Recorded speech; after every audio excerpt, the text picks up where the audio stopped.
그 기술은 못합니다. 믿었던 일본의 이 한마디가 싱가포르를 패닉에 빠뜨렸습니다. 국가 전력망 전체가 걸린 프로젝트. 일본이 손을 뗀 순간 선택지는 사라졌죠. 유럽은 너무 비쌌고 미국은 관심이 없었습니다. 그런데 그 기술을 실현할 수 있다고 마지막까지 남은 나라. 바로 대한민국입니다. 일본은 부랴부랴 다시 해보겠다고 나섰어요. 하지만 싱가포르는 선택했습니다. 20년 파트너 일본이 아닌 한국을 말이죠. 못 먹어도 송전선부터 깐 나라. 그때부터 한국은 무엇을 준비해 온 걸까요? 이야기 시작하기 전에 좋아요와 구독 버튼 가볍게 한번 눌러주시면 저 감동 이야기 서은비에게 정말 따뜻한 격려가 됩니다. 지금 어디에서 이 영상을 시청하고 계신지 아래 댓글에 나눠주세요.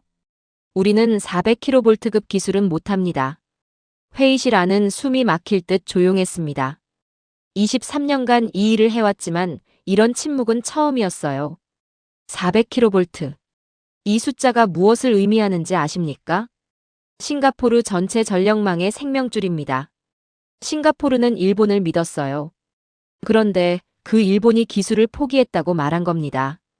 저는 에단 리우입니다. 싱가포르 에너지청에서 전력망 기술 총괄을 맡고 있죠. 23년 동안 이 나라의 전기를 지켜왔습니다. 그날 아침, 저는 국가 에너지 전략의 핵심 프로젝트 책임자로 임명됐어요. 인도네시아에서 재생에너지를 끌어오는 초고압 송전 프로젝트였습니다. 싱가포르는 에너지 자립이 불가능한 나라죠. 석유도 석탄도 없어요. 우리가 할 수 있는 건 해외에서 전기를 가져오는 것뿐입니다. 인도네시아의 태양광과 풍력을 싱가포르로 연결하는 이 프로젝트가 실패하면요. 국가 전체 에너지 전략이 무너집니다. 그만큼 절박한 상황이었어요.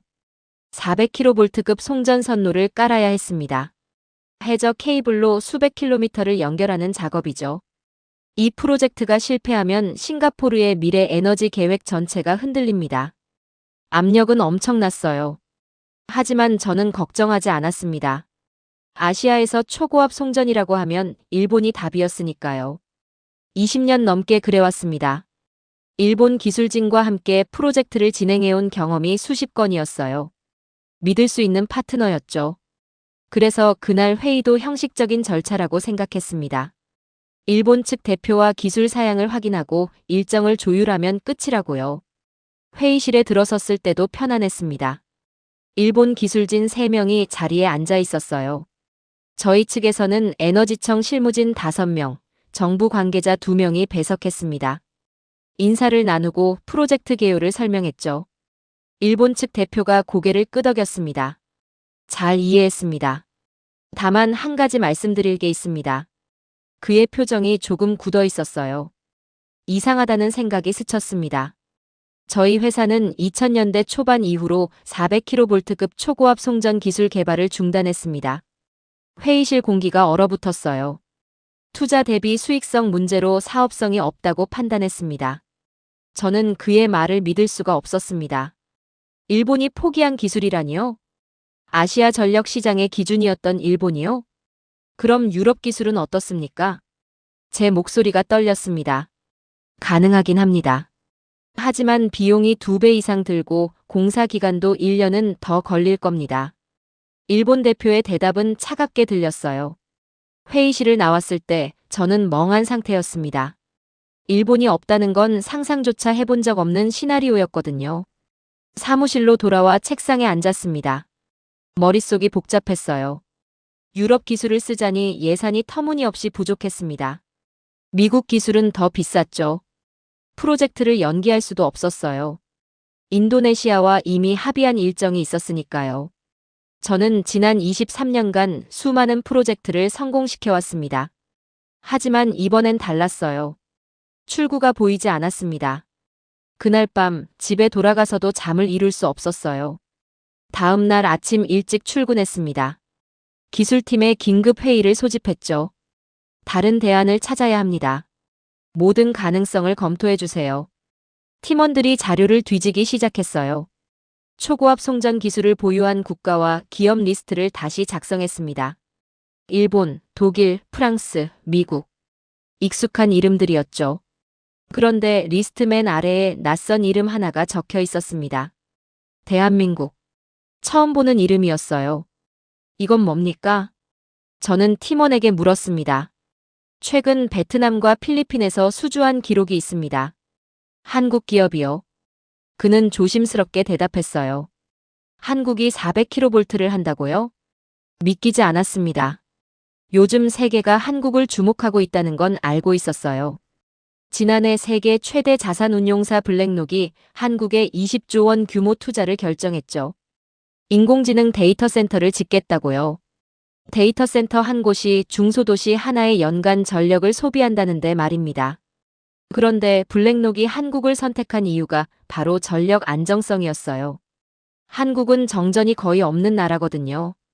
인공지능 시대의 전력은 단순한 에너지가 아닙니다. 국가 경쟁력 그 자체죠. 챗GPT 한번 검색하는데 일반 검색의 10배 전력이 듭니다. 그러니 데이터 센터를 지을 곳은 전력이 안정적이어야 해요.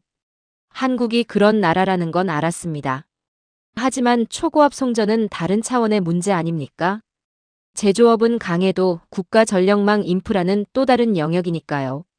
자동차나 전자제품을 잘 만드는 것과 국가 전력망을 책임지는 건 차원이 다른 문제거든요. 자료를 더 찾아보세요. 기술 사양, 실적, 모든 걸 확인해야 합니다. 저는 지시했습니다. 사흘 동안 자료가 쌓였어요. 한국전력공사, 대한전선, LS전선. 이름조차 생소한 기업들이었습니다. 그런데 숫자는 거짓말을 하지 않았어요. 베트남 220kV 송전 프로젝트 완공. 필리핀 345kV 송전 선로 수주. 국내 500kV 운영 경험. 실적이 있었습니다. 하지만 저는 여전히 확신할 수 없었어요. 23년 동안 한 번도 들어본 적 없는 이름이었으니까요. 일본은 기준이었습니다. 유럽은 신뢰할 수 있었죠. 하지만 한국은요? 저는 솔직히 의심했습니다. 후발주자가 선진 기술을 따라잡는 건 쉬운 일이 아니거든요. 특히 초고압 송전처럼 안전과 직결된 분야에서는요. 그날 저녁 상사에게 보고했습니다. 일본은 불가능합니다. 유럽은 예산 초과입니다. 상사의 얼굴이 굳었어요. 대안은요? 한국이라는 옵션이 있습니다만. 저는 말끝을 흐렸습니다. 한국? 상사가 되물었어요. 실적은 있습니다. 다만 검증이 필요합니다. 저는 조심스럽게 말했습니다. 사무실로 돌아오는 길에 온갖 생각이 머릿속을 스쳤습니다. 이 선택이 제 경력의 끝이 될 수도 있다는 두려움. 만약 한국 기술이 실패하면 모든 책임은 저에게 돌아오죠. 23년간 쌓아온 신뢰가 한순간에 무너질 겁니다. 하지만 다른 선택지가 없었어요. 일본은 물러섰고 유럽은 불가능했습니다. 저는 그날 밤 사무실에 남아 한국 관련 자료를 다시 살펴봤습니다. 숫자를 보고 또 봤어요. 실적은 분명했지만 믿음이 서지 않았습니다. 새벽 2시가 넘어서야 결정을 내렸죠. 일단 만나보자고요. 회의실을 나오면서 저는 깨달았어요. 선택지가 없다는 걸요. 일본이 물러선 자리에 남은 건 의심스러운 이름 하나뿐이었습니다. 그날 밤 저는 한국 기업 담당자에게 이메일을 보냈어요. 싱가포르 400kV 프로젝트 관련 기술 미팅을 요청합니다. 답장은 다음 날 아침 왔습니다. 일주일 내 싱가포르로 가겠습니다. 빠른 응답이었어요. 저는 복잡한 심정이었습니다. 23년간 믿어온 기준이 무너진 상황. 그 자리에 처음 듣는 이름이 들어선 상황. 과연 이 선택이 옳은 건지 저는 확신할 수 없었어요. 하지만 한 가지는 분명했습니다. 그날 회의실에서 일본은 물러섰고 한국은 처음 모습을 드러냈다는 것. 보고서를 덮으면서 저는 생각했습니다. 이 나라는 대체 어떻게 여기까지 온 걸까?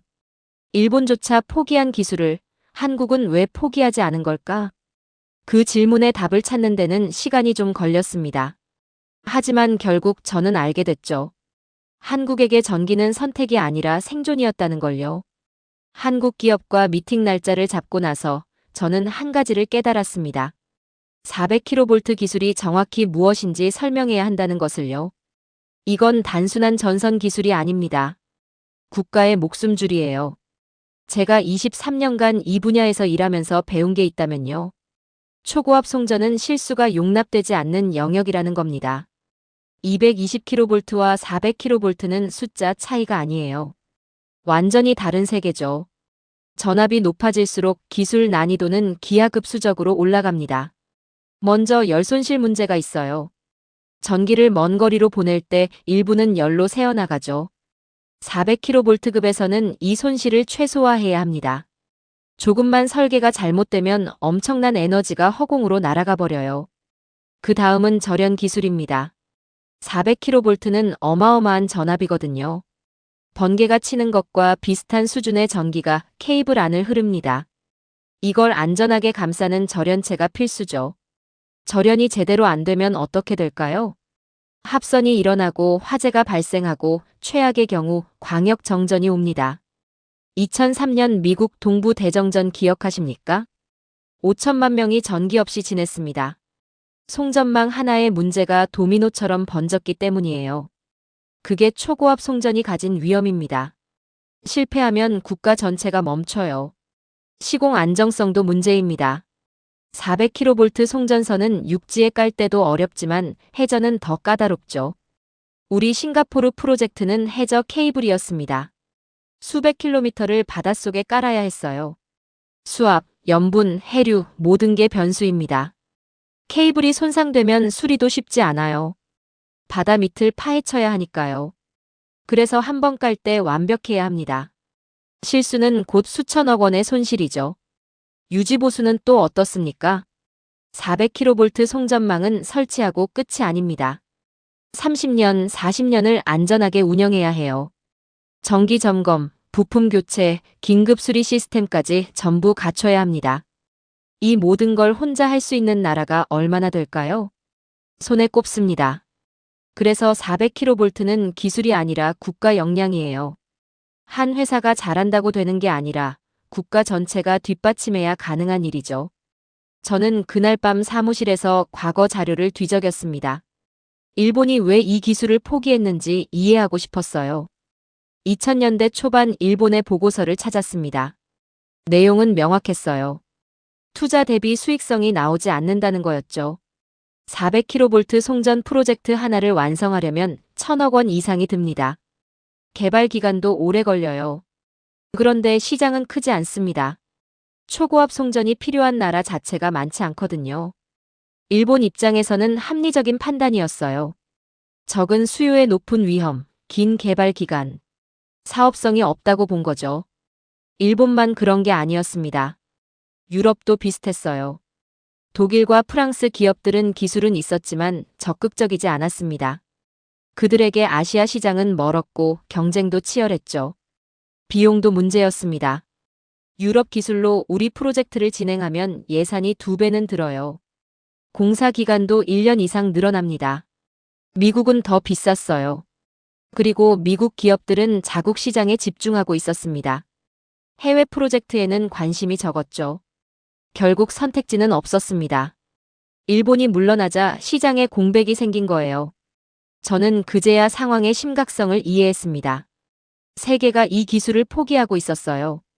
너무 어렵고 위험하고 돈이 안 되니까요. 그런데 한국은 이걸 하고 있다고요? 말이 안 됐습니다. 왜 한국은 세계가 포기한 길을 가고 있는 걸까요?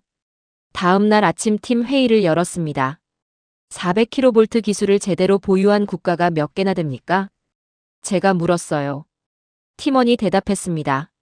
현재 활발하게 수주하는 나라는 한국이 거의 유일합니다. 유일하다고요? 저는 되물었습니다. 유럽은 기술은 있지만 비용이 높고 일본은 철수했습니다. 미국은 해외 시장에 관심이 없고요. 그럼 한국은 왜 합니까? 제 질문에 팀원은 잠시 침묵했어요. 그걸 저희도 이해가 안 됩니다. 분명 수익성이 좋은 사업은 아닌데요. 그날 오후 한국 기업 담당자에게서 전화가 왔습니다. 내일 싱가포르로 출발합니다. 기술 자료를 미리 보내드릴까요? 목소리는 차분했어요. 네, 부탁드립니다. 저는 대답했습니다. 몇 시간 후 이메일이 도착했습니다. 첨부 파일을 열었을 때 저는 놀랐어요. 자료가 엄청나게 많았습니다. 기술 사양서만 100페이지가 넘었죠. 실적 목록도 길었습니다. 베트남, 필리핀, 인도네시아, 태국. 생각보다 많은 곳에서 일하고 있었어요. 특히 눈에 띈 건 500kV 운영 경험이었습니다. 500kV는 400kV보다 더 높은 전압이에요. 한국이 국내에서 이미 수십 년간 운영하고 있다는 거였죠. 이론이 아니라 실제 경험이 있다는 뜻입니다. 그래도 저는 여전히 의심스러웠어요. 자료는 좋아 보였지만 실제로 믿을 수 있을까요? 만약 프로젝트 중간에 문제가 생기면 어쩌죠? 일본이라면 즉시 기술 지원팀을 보낼 수 있었습니다. 하지만 한국은요? 그날 밤 집에 돌아가서도 생각이 떠나지 않았습니다. 아내가 물었어요. 요즘 힘들어 보여요. 무슨 일 있어요? 일본이 우리 프로젝트에서 손을 뗐어. 저는 대답했습니다. 그럼 어떡하려고요? 한국 기업을 검토하고 있어. 아내가 고개를 갸웃했어요. 한국이 그런 기술도 해요? 나도 몰랐어. 근데 자료를 보니까 가능성은 있어. 믿을 수 있어요? 아내의 질문이 핵심을 찔렀습니다. 모르겠어. 내일 만나봐야 알 것 같아. 잠자리에 들었지만 잠이 오지 않았어요. 머릿속으로 최악의 시나리오들이 스쳤습니다. 한국 기술이 중간에 실패하면요? 프로젝트가 중단되고 예산은 날아가고 제 책임이 되는 거죠. 23년 경력이 한순간에 무너질 수 있습니다. 하지만 다른 방법도 없었어요. 새벽에 일어나 다시 한국 기업 자료를 봤습니다. 숫자는 거짓말하지 않는다고 했죠. 실적은 분명했습니다. 문제는 신뢰였어요. 숫자를 믿을 것인가, 아니면 20년간 쌓아온 일본과의 관계를 믿을 것인가. 하지만 일본은 이미 떠났습니다. 선택은 명확했어요. 이 만남이 프로젝트의 운명을 결정할 겁니다. 일본이 물러난 데에는 이유가 있을 겁니다. 세계가 포기한 데에도 이유가 있을 거죠. 그런데 한국은 왜 포기하지 않았을까? 한국 기술진과의 미팅은 다음 날 오후로 잡혔습니다. 하지만 저는 그 전에 한 가지를 더 해야 했어요. 한국이라는 나라를 제대로 이해하는 것이었죠. 사실 저는 한국에 대해 아는 게 별로 없었습니다. 삼성 스마트폰을 쓰고 현대 자동차를 본 적은 있지만요.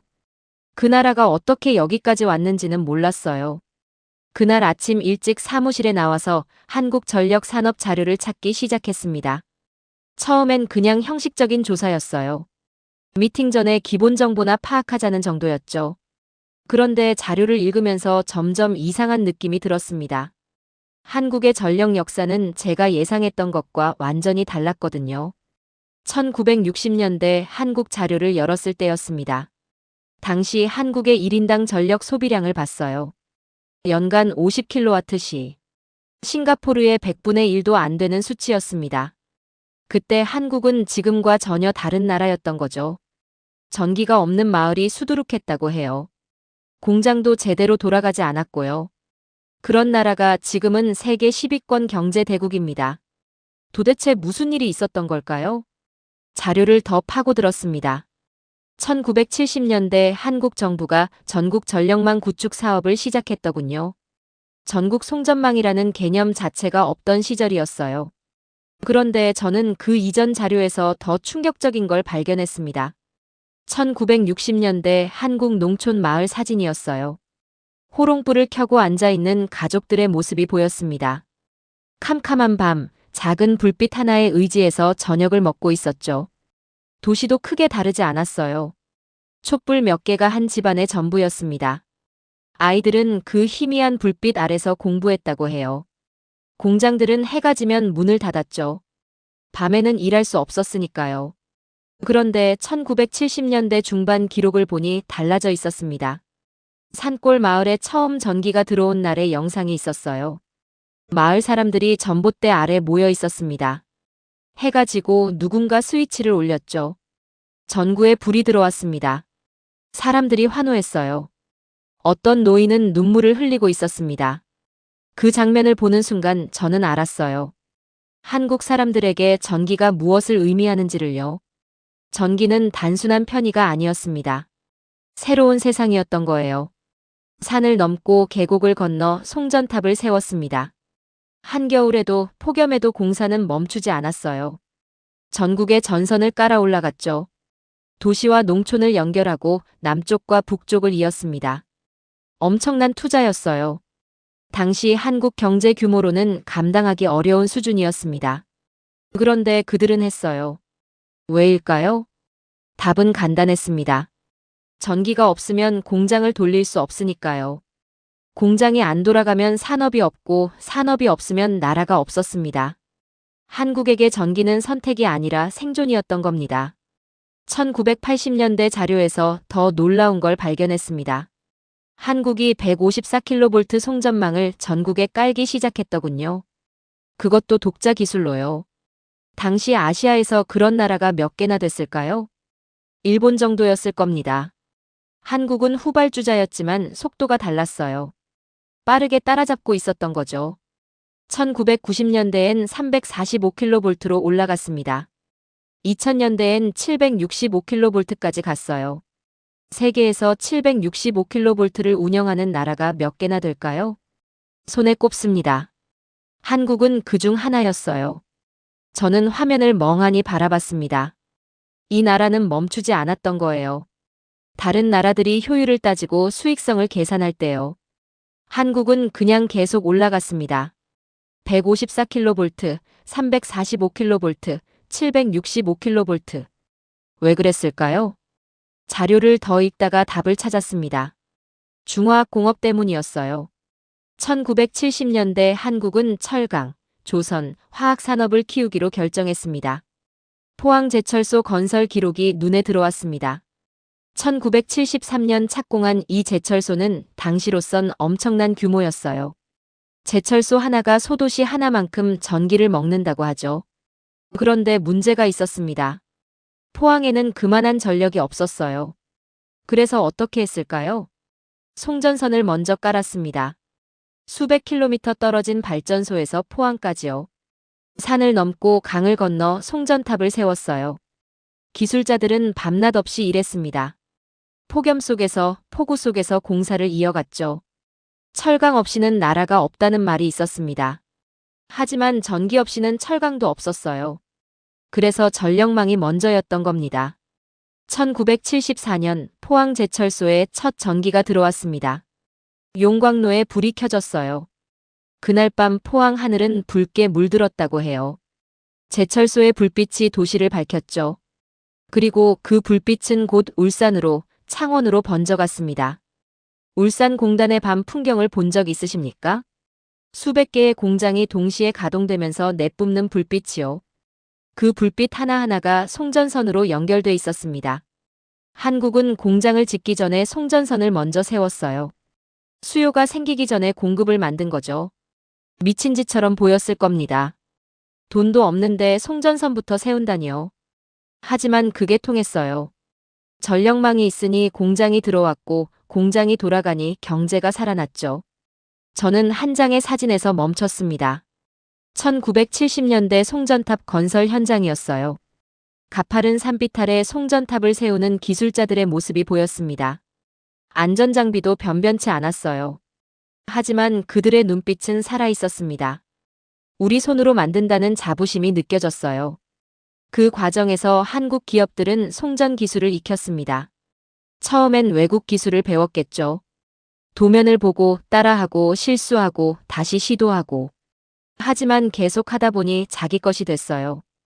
20년, 30년, 40년. 멈추지 않고 계속한 겁니다. 저는 그제야 이해했습니다. 한국이 400kV를 하는 이유를요. 이 나라는 포기할 여유가 없었던 거예요. 일본처럼 효율이 안 나오면 그만둘 수 있는 나라가 아니었습니다. 한국에게 전기는 사업이 아니었어요. 국가의 생명줄이었죠. 호롱불에서 시작해서 765kV까지 올라간 나라. 그 과정에 땀과 눈물이 기술이 된 겁니다.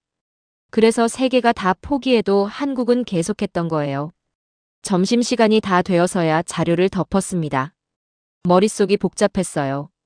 처음 한국 이름을 봤을 땐 의심스러웠죠. 후발주자가 선진 기술을 따라잡는다는 게 믿기지 않았으니까요. 하지만 이건 따라잡는 게 아니었습니다. 40년 넘게 쌓아온 역사였어요. 오후 2시 한국 기술진이 도착했습니다. 3명이었어요. 첫인상은 평범했습니다. 요란하지 않고 조용했죠. 만나서 반갑습니다. 대한전선 기술이사 김태훈입니다. 리더로 보이는 사람이 악수를 청했어요. 악수는 단단했습니다. 에단 리우입니다. 먼 길 오시느라 수고하셨습니다. 회의실에 앉아서 본격적인 이야기를 시작했어요. 400kV 프로젝트 제안서를 준비해 왔습니다. 김태훈이 서류를 꺼냈습니다. 두꺼운 파일이었어요. 먼저 질문이 있습니다. 저는 말을 꺼냈습니다. 한국은 왜 이 기술을 계속하고 있습니까? 수익성이 좋은 사업은 아니지 않습니까? 김태훈이 잠시 침묵했어요.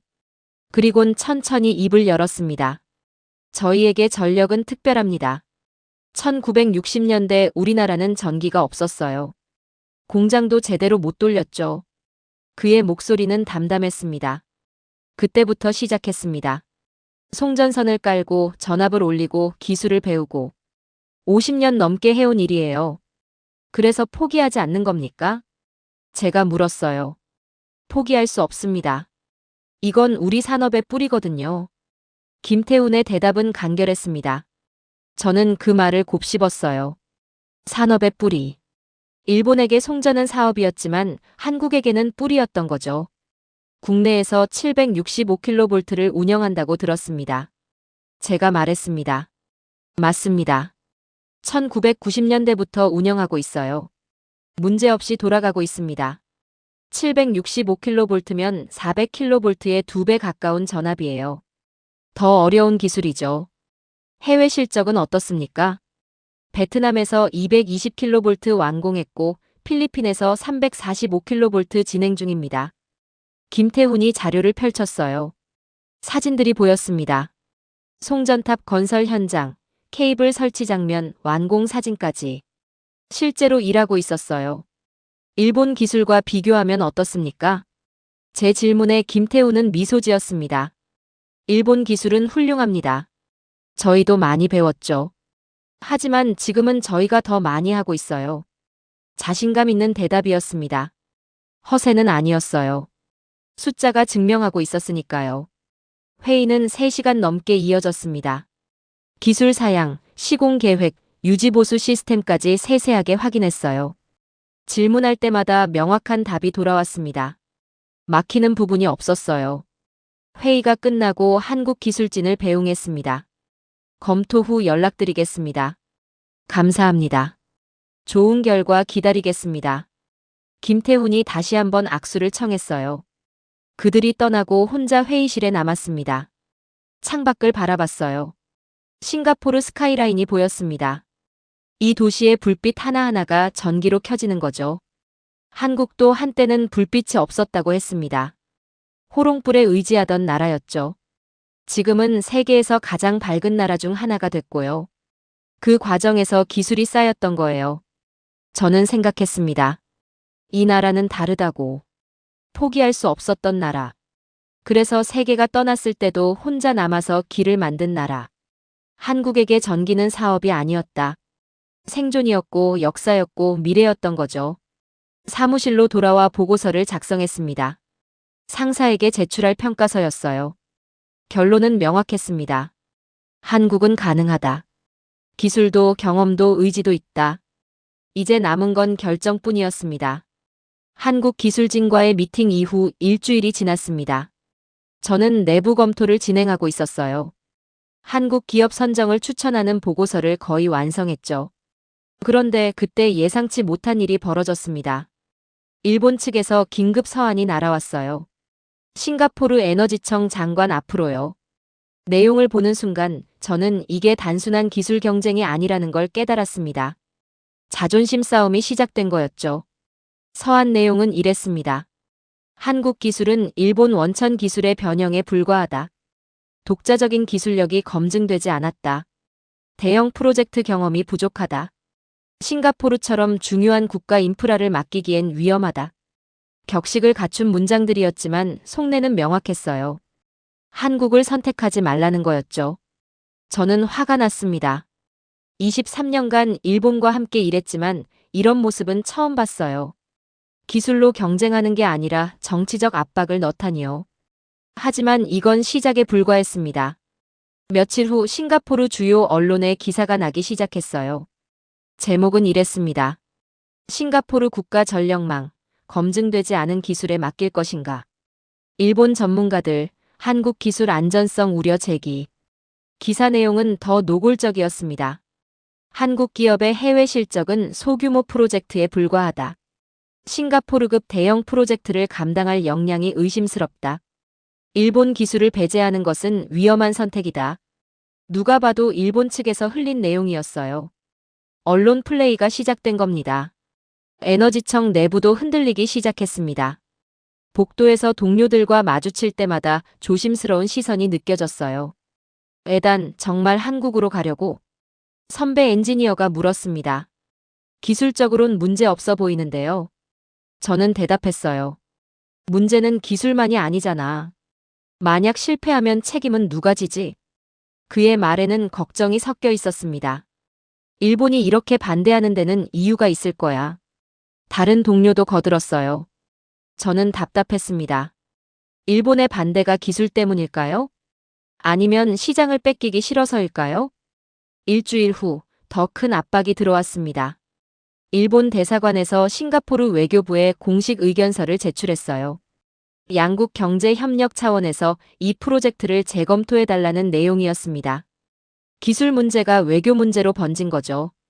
에너지청 장관이 저를 불렀습니다. 에단, 상황이 복잡해지고 있어. 장관의 표정은 무거웠습니다. 일본 측 압박이 만만치 않네. 외교부에서도 신중하게 하라는 입장이야. 하지만 기술 검토 결과는 명확합니다. 한국이 가능해요. 저는 주장했습니다. 기술만으로 결정할 수 있는 문제가 아니야. 정치적 고려도 필요하거든. 장관의 말은 현실적이었어요. 그럼 기술 청문회를 여시죠. 공개적으로 평가하는 겁니다. 제가 제안했습니다. 일본과 한국 양쪽 다 불러서 투명하게 비교하는 거예요. 장관이 잠시 생각하더니 고개를 끄덕였습니다. 좋아. 그렇게 하지. 다음 주에 청문회를 열도록 해. 기술 청문회 날짜가 잡혔습니다. 일본과 한국 양측 모두 참석하기로 했어요. 싱가포르 정부 관계자, 에너지청 기술진, 외부 전문가까지 모이는 자리였죠. 청문회 전날 저는 두 나라 자료를 다시 검토했습니다. 일본 측 주장을 정리했어요. 원천 기술 보유, 50년 경험, 안정성 검증. 틀린 말은 아니었습니다. 하지만 현재 상황은 달랐어요. 일본은 이미 이 시장에서 손을 뗐죠. 한국 측 자료도 봤습니다. 독자 특허, 해외 실적, 765kV 운영 경험. 숫자는 명확했어요. 문제는 이게 숫자만의 싸움이 아니라는 거였습니다. 청문회 당일 아침 회의실은 긴장감으로 가득했습니다. 한쪽에는 일본 대표단 5명이 앉았어요. 정장을 빼입은 중년 남성들이었죠. 반대편에는 한국 측 4명. 김태훈과 그의 팀이었습니다. 일본 측이 먼저 발표를 시작했습니다.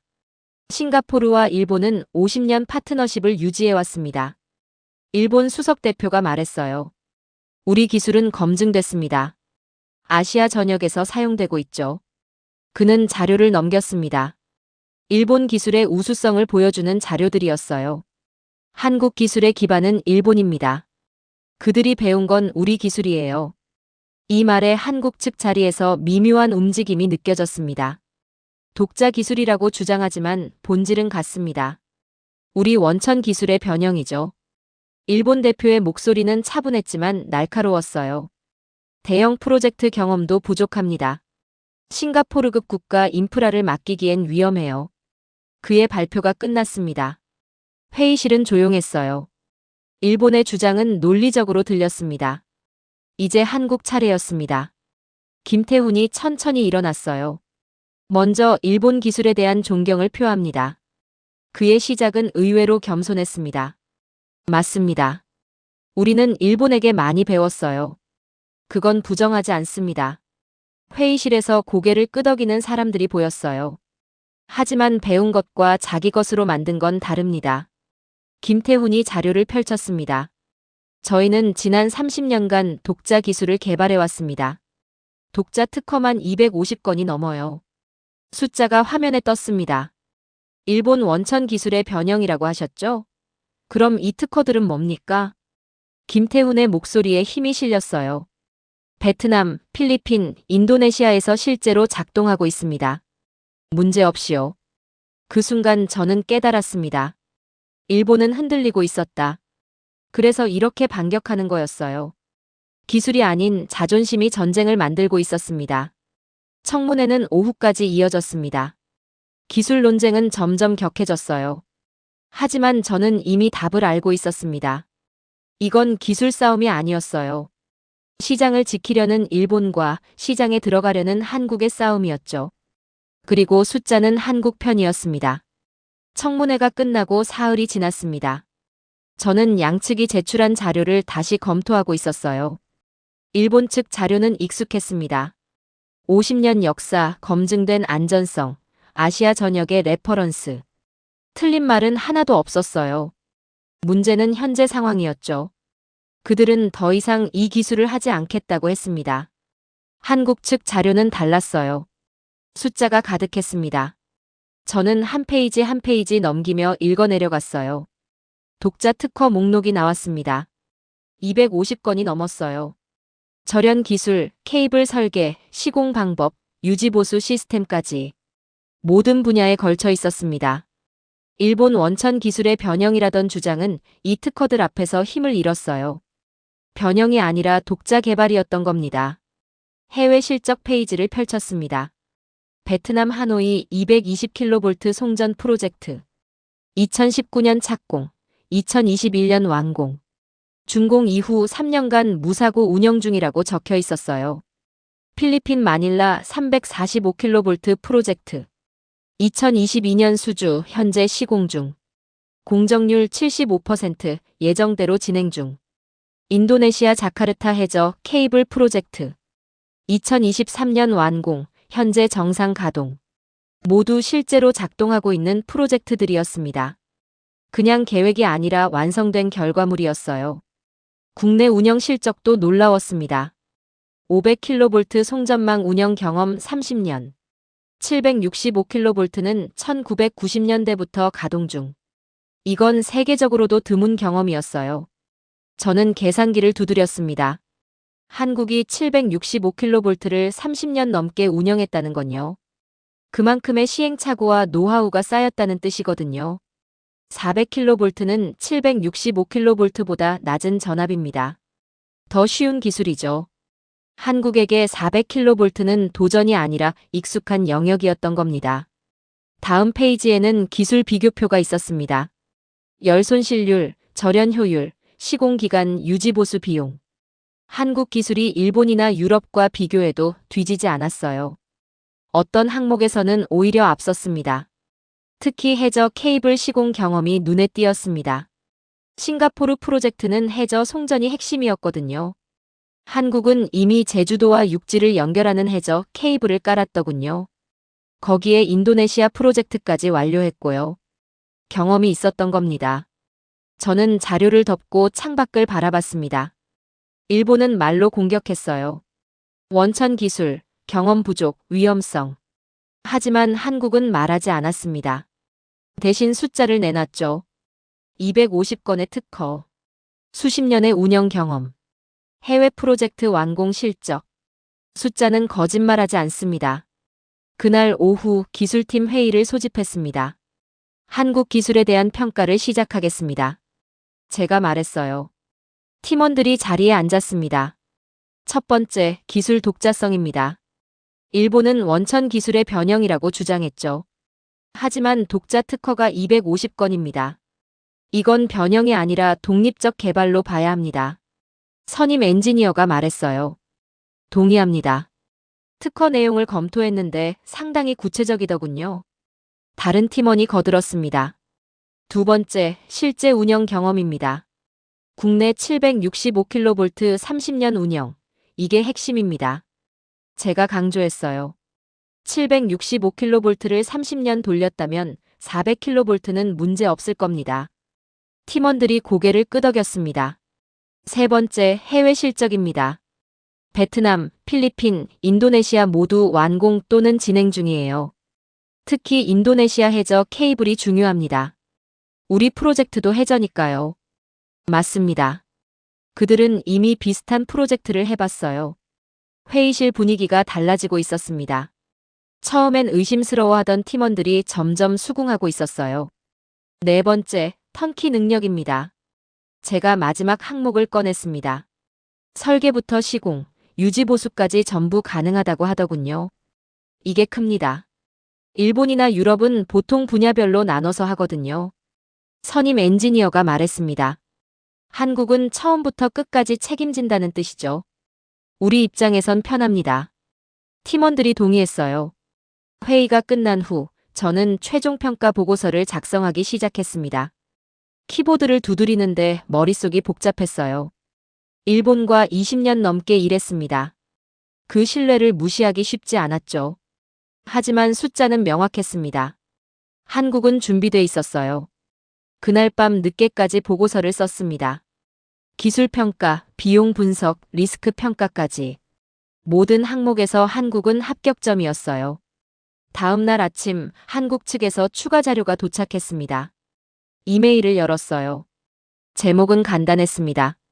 싱가포르 프로젝트 세부 시공 계획. 첨부 파일을 열어봤습니다. 놀랐어요.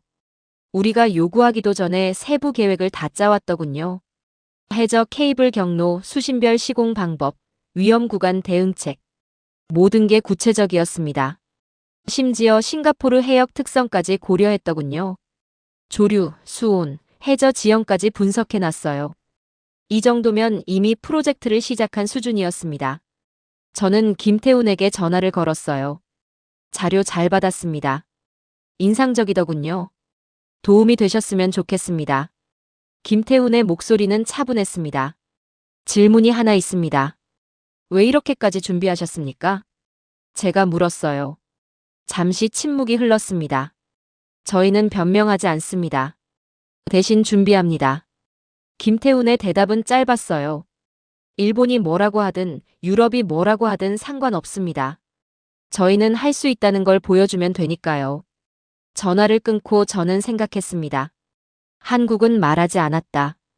대신 결과로 증명하고 있었던 거죠. 오후에 상사를 찾아갔습니다. 장관님, 기술평가 보고서입니다. 서류를 건넸어요. 장관이 천천히 읽기 시작했습니다. 표정이 진지했어요. 한국 측을 추천하는 건가? 장관이 물었습니다. 네. 기술적으로 문제 없습니다. 저는 자신있게 대답했어요. 일본의 우려는 근거가 약합니다. 실제 데이터를 보면 한국이 충분히 가능해요. 확신하나? 장관의 눈이 저를 뚫어봤습니다. 확신합니다. 제 대답은 분명했어요. 장관이 고개를 끄덕였습니다. 알았네. 최종 검토에 들어가도록 하지. 사무실로 돌아오는 길에 저는 깨달았습니다. 처음으로 확신하고 있다는 걸요. 한국은 준비돼 있었어요. 기술도 경험도 의지도 모두 갖췄습니다. 이제 남은 건 결정뿐이었습니다. 그날 저녁 집에 돌아가서 아내에게 말했어요. 한국으로 결정될 것 같아. 정말요? 확신해요? 아내가 물었습니다. 응. 그들은 숫자로 말하고 있었어. 제 대답에 아내가 미소 지었습니다. 당신이 확신한다면 맞는 거겠죠. 침대에 누워서도 생각이 떠나지 않았습니다. 일본이 말로 공격할 때요. 한국은 조용히 데이터를 쌓고 있었던 거예요. 250건의 특허, 수십 년의 경험, 해외 프로젝트 실적. 이게 축적의 힘이었습니다. 하루아침에 만들어지는 게 아니에요. 40년 넘게 포기하지 않고 쌓아온 결과였죠. 저는 이제 알았습니다. 한국이 왜 세계가 포기한 기술을 계속하는지요. 포기하지 않았기 때문에 지금이 있는 거였어요. 그리고 그 축적이 숫자가 되고 숫자가 신뢰가 된 겁니다. 최종 결정까지 이틀이 남았습니다. 저는 발표 자료를 마무리하고 있었어요. 그런데 그날 오후 예상치 못한 연락이 왔습니다. 일본 측에서 긴급 제안서를 제출했다는 거였죠. 에너지청 장관실로 급히 호출됐습니다. 에단, 일본이 제안을 바꿨네. 장관이 서류를 건넸어요. 제안서를 펼치는 순간 놀랐습니다. 가격을 30% 인하했더군요. 기술 지원 프로그램까지 포함시켰고요. 예상보다 공격적인데요. 제가 중얼거렸습니다. 그만큼 절박하다는 뜻이야. 이 시장을 놓치기 싫은 거지. 장관의 말이 맞았어요. 일본은 마지막 카드를 꺼낸 겁니다. 경제부에서 재검토하자는 의견이 나왔네. 30% 인하면 상당한 절감이니까. 장관의 표정이 무거웠습니다. 저는 답답했어요. 숫자로 다 보여줬는데 가격 때문에 흔들리다니요. 하지만 일본은 여전히 이 기술을 하지 않습니다. 가격만의 문제가 아니에요. 제가 말했습니다. 알아. 하지만 정부 입장에선 예산도 중요하거든. 내일 긴급 회의가 있네. 양측 모두 참석하게. 장관이 한숨을 쉬었어요. 사무실로 돌아와 한국 측에 연락했습니다. 김태훈이 전화를 받았어요. 일본이 가격을 30% 낮췄습니다. 내일 최종 회의가 있어요. 제가 말했습니다. 잠시 침묵이 흘렀습니다. 예상했습니다. 그들의 마지막 카드겠죠. 김태훈의 목소리는 담담했어요. 우리도 준비하겠습니다. 내일 뵙죠. 전화를 끊고 저는 생각했습니다. 이제 진짜 승부가 시작되는 거구나. 그날 밤 저는 한 가지 아이디어를 떠올렸어요. 실제 사용자의 목소리를 듣는 겁니다. 한국과 이란 나라가 있었죠. 베트남이었습니다. 베트남 전력청에 긴급 연락을 취했어요. 다행히 담당자와 연결됐습니다. 내일 화상으로 참여 가능하십니까? 10분만 시간을 내주시면 됩니다. 제가 부탁했어요. 물론입니다. 기꺼이 돕겠습니다. 베트남 담당자가 흔쾌히 승낙했습니다. 다음 날 오전 회의실은 긴장감으로 가득했습니다. 한쪽엔 일본 대표단이 앉았어요. 반대편엔 한국팀이 자리했죠. 정부 관계자들이 중앙에 앉았습니다. 양측 최종 제안을 듣겠습니다. 일본 측부터 시작하죠. 에너지청 장관이 회의를 시작했어요. 일본 수석 대표가 일어났습니다. 저희는 가격을 30% 인하했습니다. 싱가포르와의 50년 파트너십을 고려한 특별 제안입니다. 그가 자료를 펼쳤어요. 기술 지원 프로그램도 포함됩니다. 싱가포르 기술진 육성까지 책임지겠습니다. 경제부 관계자들이 관심을 보였습니다. 30% 인하는 수백억 원의 절감이었으니까요. 과거 50년의 신뢰를 바탕으로 앞으로도 함께하고 싶습니다. 일본 대표의 발표가 끝났습니다. 이제 한국 차례였어요. 김태훈이 천천히 일어났습니다. 가격 인하는 매력적입니다. 하지만 질문이 있습니다. 그가 일본 측을 바라봤어요. 10년 후에도 이 기술을 계속하실 겁니까? 회의실이 조용해졌습니다. 일본 대표가 잠시 머뭇거렸어요. 그건 시장 상황에 따라 달라질 수 있습니다. 김태훈이 고개를 끄덕였습니다. 이해합니다. 저희는 다릅니다. 그가 새 자료를 펼쳤어요. 저희는 가격 경쟁을 하지 않겠습니다. 대신 다른 걸 제안합니다. 화면에 새로운 제안이 떴습니다. 기술 이전입니다. 싱가포르가 독자적으로 유지 보수할 수 있도록 모든 기술을 이전하겠습니다. 관계자들이 웅성거렸어요. 10년 인력 양성 프로그램도 포함됩니다. 싱가포르 기술진이 완전히 독립할 때까지요. 김태훈의 목소리에 힘이 실렸습니다. 저희는 일회성 프로젝트가 아니라 장기 파트너를 원합니다. 저는 그 순간 깨달았어요. 일본은 가격으로 승부했지만 한국은 미래로 승부하고 있었던 거죠. 잠깐 제가 준비한 게 있습니다. 저는 손을 들었습니다. 노트북을 연결하고 화상회의를 시작했어요. 화면에 베트남 전력청 담당자가 나타났습니다. 소개합니다. 베트남 전력청 레 반탄 부국장입니다. 회의실 사람들이 놀라는 표정이었어요. 레 부국장님, 한국과 함께한 프로젝트에 대해 말씀해 주시겠습니까? 제가 물었습니다. 물론입니다. 2019년 저희는 하노이 220kV 프로젝트를 한국 기업에 맡겼습니다. 레 부국장이 말하기 시작했어요. 솔직히 처음엔 우려가 있었습니다. 일본이나 유럽이 더 안전해 보였거든요. 그가 잠시 멈췄습니다. 하지만 결과는 기대 이상이었습니다. 약속한 일정보다 한 달 빨리 완공했고요. 화면 뒤로 송전탑 사진들이 보였어요. 3년 넘게 문제없이 작동하고 있습니다. 한 번도 고장 난 적 없어요. 레 부국장의 증언은 힘이 있었습니다. 실제 경험이었으니까요. 가장 좋았던 건 기술 이전이었습니다. 우리 기술진이 직접 배울 수 있었거든요. 그가 미소 지었어요. 지금은 베트남 기술진이 혼자서도 유지보수합니다. 한국이 그렇게 가르쳐줬어요. 증언이 끝나자 회의실 분위기가 바뀌었습니다. 숫자가 아니라 실제 목소리였어요. 감사합니다, 레 부국장님. 저는 화상 연결을 끊었습니다. 경제부 장관이 입을 열었어요. 인상적이군요. 하지만 가격 차이도 무시할 수 없습니다. 일본 측이 다시 공격했습니다. 저희는 50년의 신뢰를 제공합니다. 이건 돈으로 살 수 없는 가치죠. 일본 수석 대표가 강조했어요. 김태훈이 조용히 말했습니다.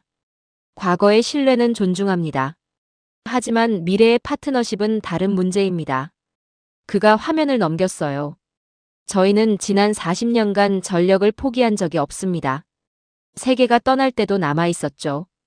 한국의 전력 역사 그래프가 나타났습니다. 10년 후에도 20년 후에도 저희는 여기 있을 겁니다.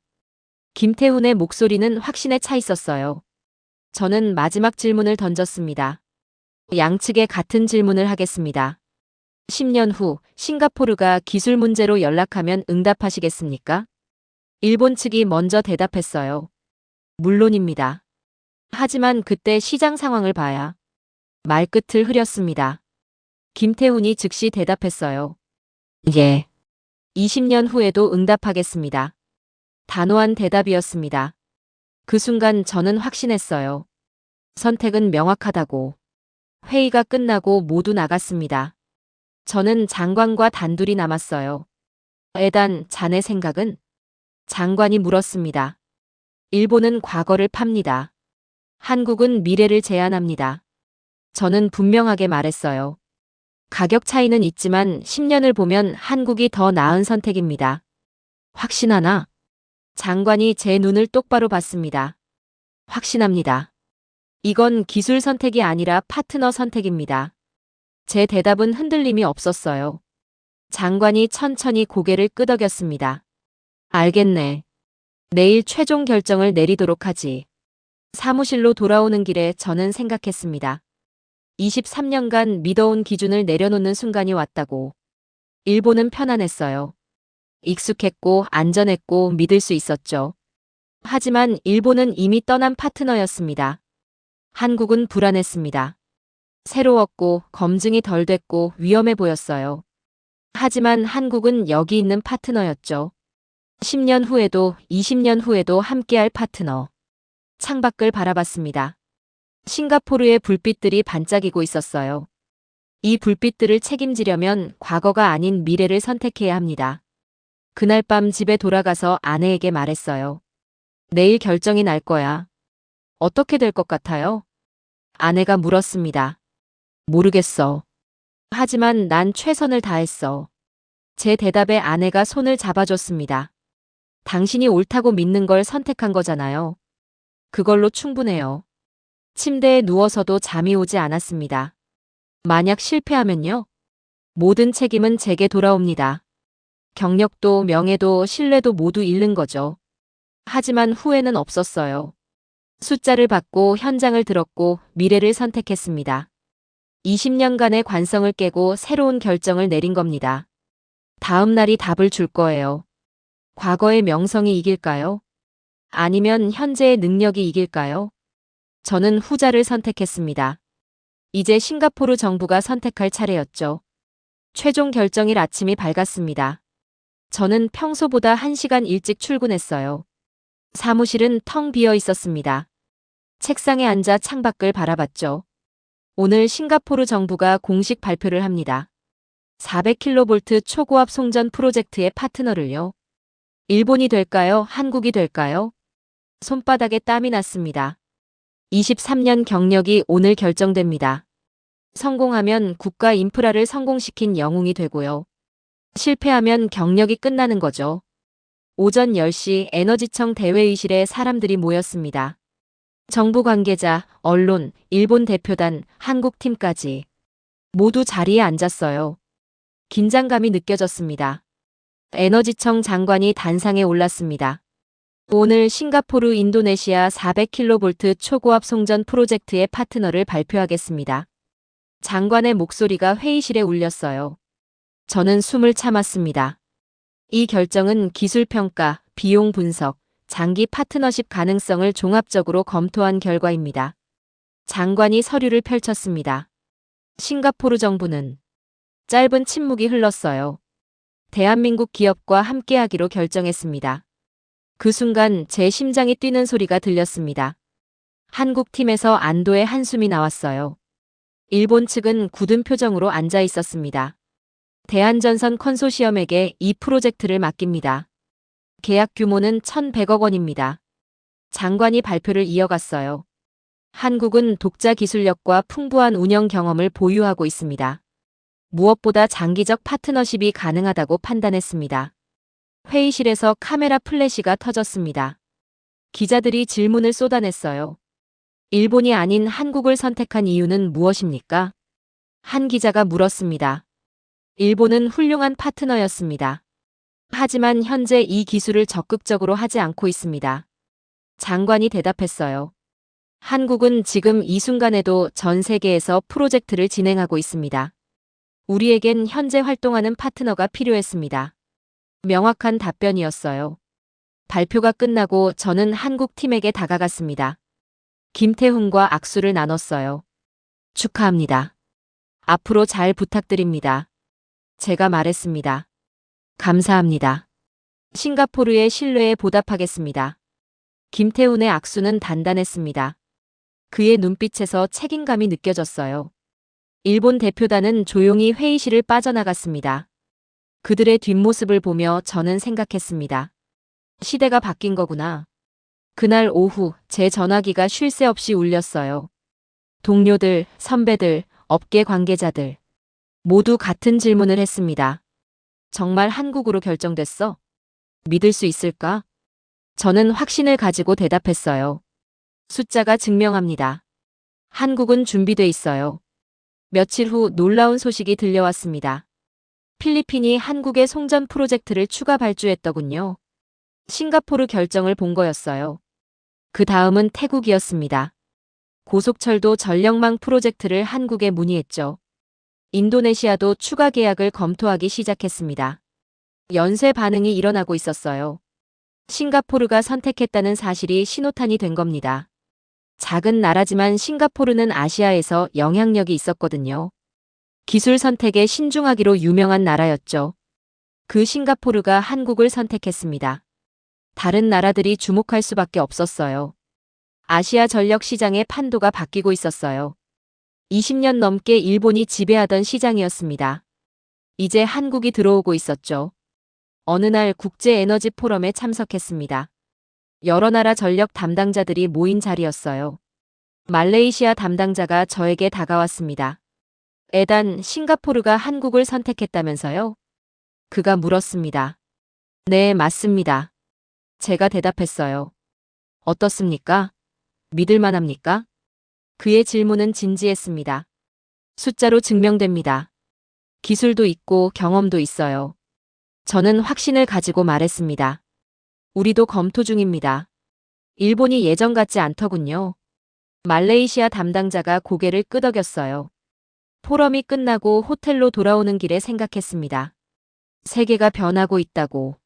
한국을 보는 시선이 달라지고 있었어요. 후발주자가 아니라 선택지로 보기 시작한 겁니다. 석 달 후 싱가포르 프로젝트 계약 체결식이 있었습니다. 인도네시아 자카르타와 싱가포르를 잇는 해저 케이블이 시작되는 날이었죠. 양국 에너지 장관이 참석했습니다. 한국 대사도 왔어요. 오늘은 역사적인 날입니다. 싱가포르 에너지청 장관이 연설했습니다. 싱가포르와 한국의 새로운 파트너십이 시작됩니다. 이 프로젝트는 양국 기술 협력의 상징이 될 것입니다. 박수가 터져 나왔어요. 저는 그 자리에 서서 지난 몇 달을 돌아봤습니다. 처음 일본이 포기했다는 말을 들었을 때의 충격. 한국이라는 낯선 이름을 발견했을 때의 의심. 자료를 보며 점점 확신하게 된 과정. 일본의 반격과 최종 선택의 순간까지.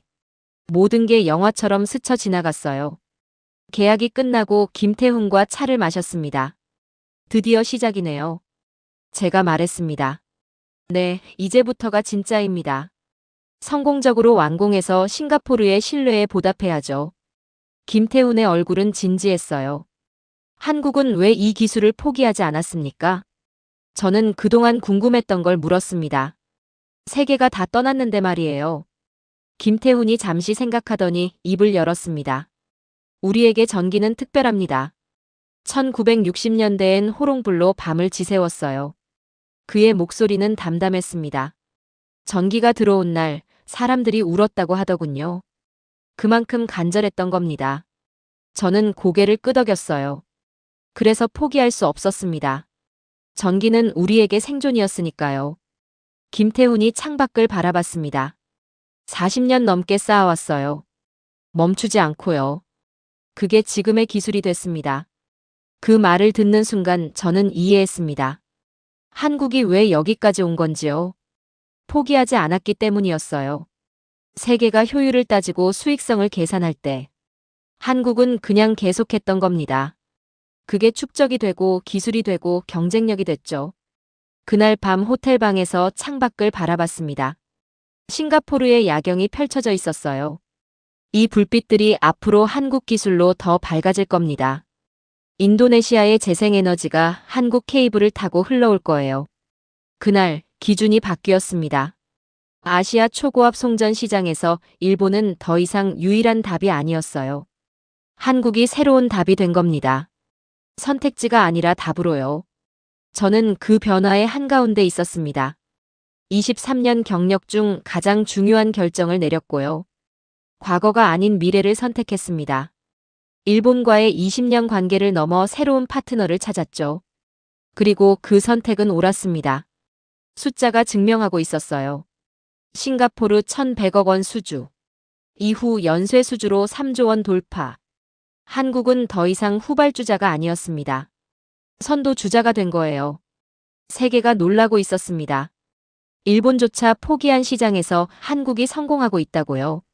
저는 그 광경을 보며 생각했습니다. 역사가 쓰이고 있다고. 아시아 전력 시장의 새로운 역사가요. 그 역사의 첫 장에 싱가포르가 있었습니다. 그리고 저도 그 한 페이지에 이름을 남기게 됐죠. 계약 공식 체결 이후에도 각종 공문과 전화가 끊임없이 왔습니다. 첫 전화는 필리핀 에너지부에서 왔어요. 그들은 꽤나 진지했죠. 에단, 싱가포르가 한국을 선택했다고 들었습니다. 우리도 검토 중인데 조언을 구하고 싶습니다. 필리핀 담당자의 목소리는 진지했어요. 한국 기술을 직접 평가해 보셨습니까? 제가 물었습니다. 예, 기술은 문제 없어 보입니다. 다만 싱가포르가 선택했다는 게 중요하더군요. 그의 말이 핵심을 찔렀습니다. 싱가포르의 선택이 신호가 된 거였어요. 두 번째 전화는 말레이시아에서 왔습니다. 우리도 송전망 현대화 프로젝트가 있습니다. 한국 기업 연락처를 받을 수 있을까요? 세 번째는 태국이었습니다. 고속철도 전력망 사업에 한국이 참여할 수 있겠습니까? 하루 만에 5개 나라에서 연락이 왔어요. 모두 한국 기술에 대해 물었습니다. 저는 깨달았습니다. 싱가포르의 결정이 시장을 움직이고 있다고. 다음 날 아침 한국 언론 기사가 눈에 들어왔습니다. 대한전선 수주 잔고 3조 원 돌파. 제목이 컸어요. 기사를 읽어 내려갔습니다. 대한전선의 수주 잔고가 3조 2,500억 원을 돌파했다고 해요. 2020년 9,455억 원이었는데 5년 만에 3.5배가 늘었다고 하더군요. 연평균 성장률이 30%를 넘었습니다. 또 다른 기사도 있었어요. LS전선 누적 수주액 6조 6천억 원 달성. LS전선은 네덜란드에서만 2조 5천억 원을 수주했다고 합니다. 전 세계에서 체결된 케이블 계약 중 최대 규모였어요. 두 회사를 합치면 거의 10조 원에 가까운 수주였습니다.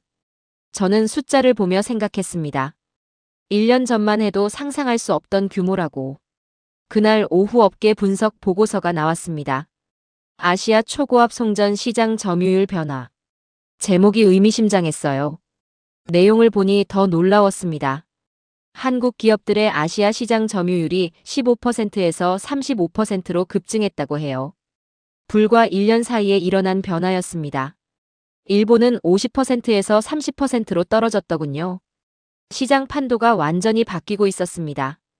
저는 김태훈에게 전화를 걸었어요. 축하합니다. 수주 잔고 3조 돌파라니요. 감사합니다. 싱가포르 덕분입니다.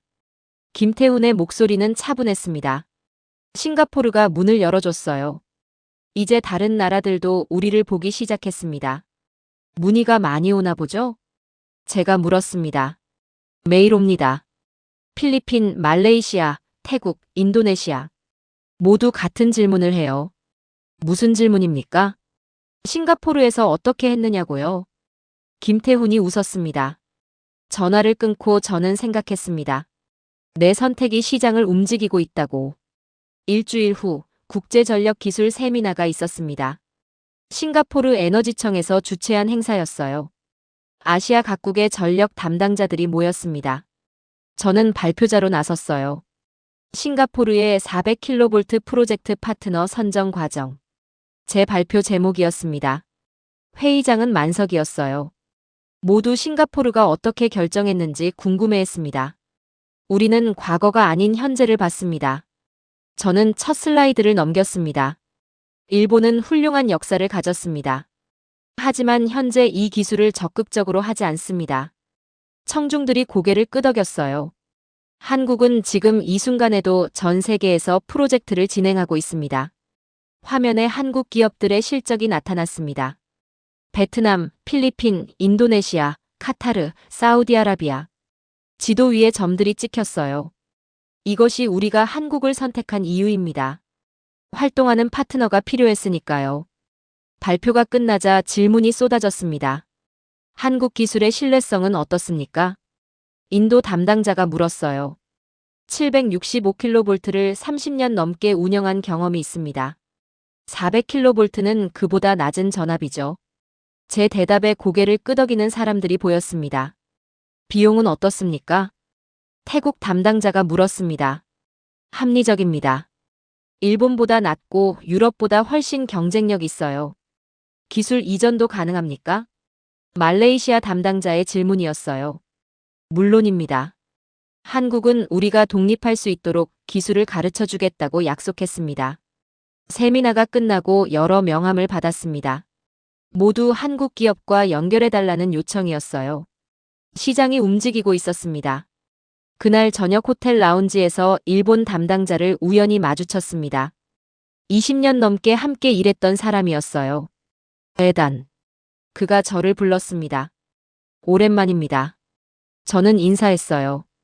오늘 발표 들었습니다. 인상적이더군요.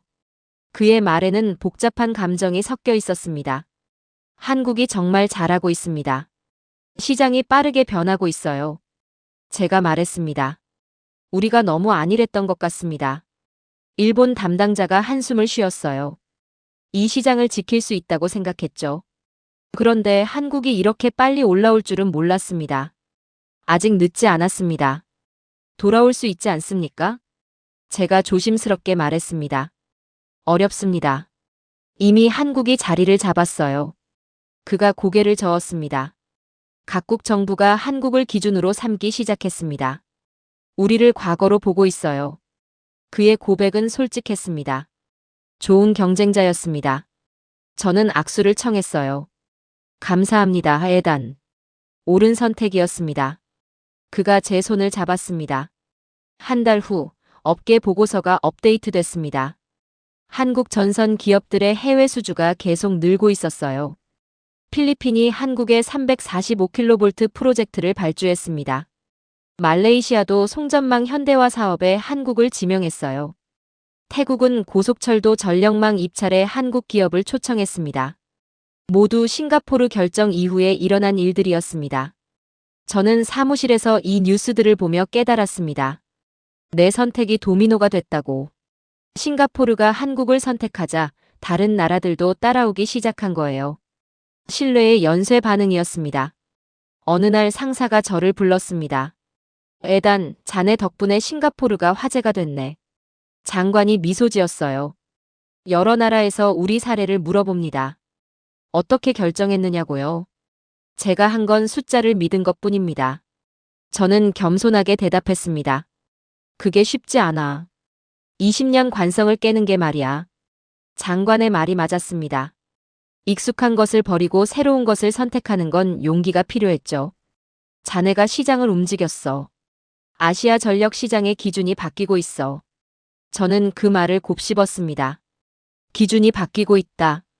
그날 밤 집에 돌아가서 뉴스를 봤습니다. 한국 전선업계 특집 방송이 나오고 있었어요. 대한전선과 LS전선, 글로벌 시장 공략 가속화. 앵커가 말했습니다. 두 회사의 해외 수주가 역대 최대 규모를 기록하고 있습니다. 화면에 그래프가 나타났어요. 2020년과 2025년을 비교한 수치였습니다. 5년 사이 수주액이 5배 가까이 늘었더군요. 전문가들은 아시아 전력 시장의 판도가 바뀌고 있다고 분석합니다. 전문가 인터뷰가 이어졌습니다. 한국 기업들이 일본을 빠르게 추격하고 있습니다. 싱가포르 프로젝트가 전환점이 됐죠. 저는 화면을 보며 생각했습니다. 전환점. 맞는 말이었습니다. 싱가포르의 선택이 전환점이 된 거예요.